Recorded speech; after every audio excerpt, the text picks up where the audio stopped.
In over a decade of my research into this subject, this is the most hectic and corrupt thing I have ever come across. Harvard scientists caught taking bribes to publish false research about causes of heart attacks. This is how the sugar industry shifted blame to fat.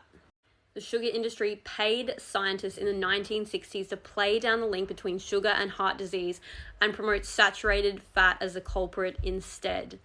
The internal sugar industry documents were recently discovered by a researcher at the University of California in San Francisco and published in JAMA Internal Medicine. Suggests that 5 decades of research into the role of nutrition and heart disease, including many of today's dietary recommendations, may have been largely shaped by the sugar industry.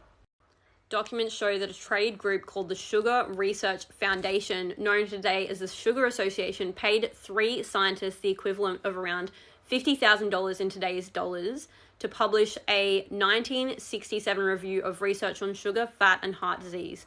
The studies used in the review were hand-picked by the Sugar Group, and the article, which was published in the prestigious New England Journal of Medicine, minimized the link between sugar and heart health and cast aspersions on the role of saturated fat. The scientists and sugar executives who collaborated are no longer alive, but one of the scientists who was paid by the sugar industry went on to become the head of nutrition at the United States Department of Agriculture and helped draft the forerunner to the federal government's dietary guidelines. Another was Dr. Frederick J. Stare, the chairman of Harvard's nutrition department. Can you believe they took $50,000 to literally cast a death sentence on the Western world? Heart disease was not a problem when people were eating nose to tail and plenty of saturated fat. Introduce sugar, highly processed foods, seed oils, and margarine, and it is the #1 killer.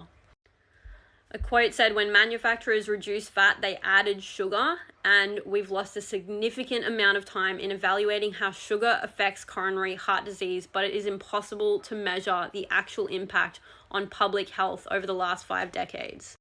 So when dickheads like this jump on my page and say, link to the peer-reviewed papers or piss off, this is why that is problematic, because the science is funded by the very people that want to sell you their shit.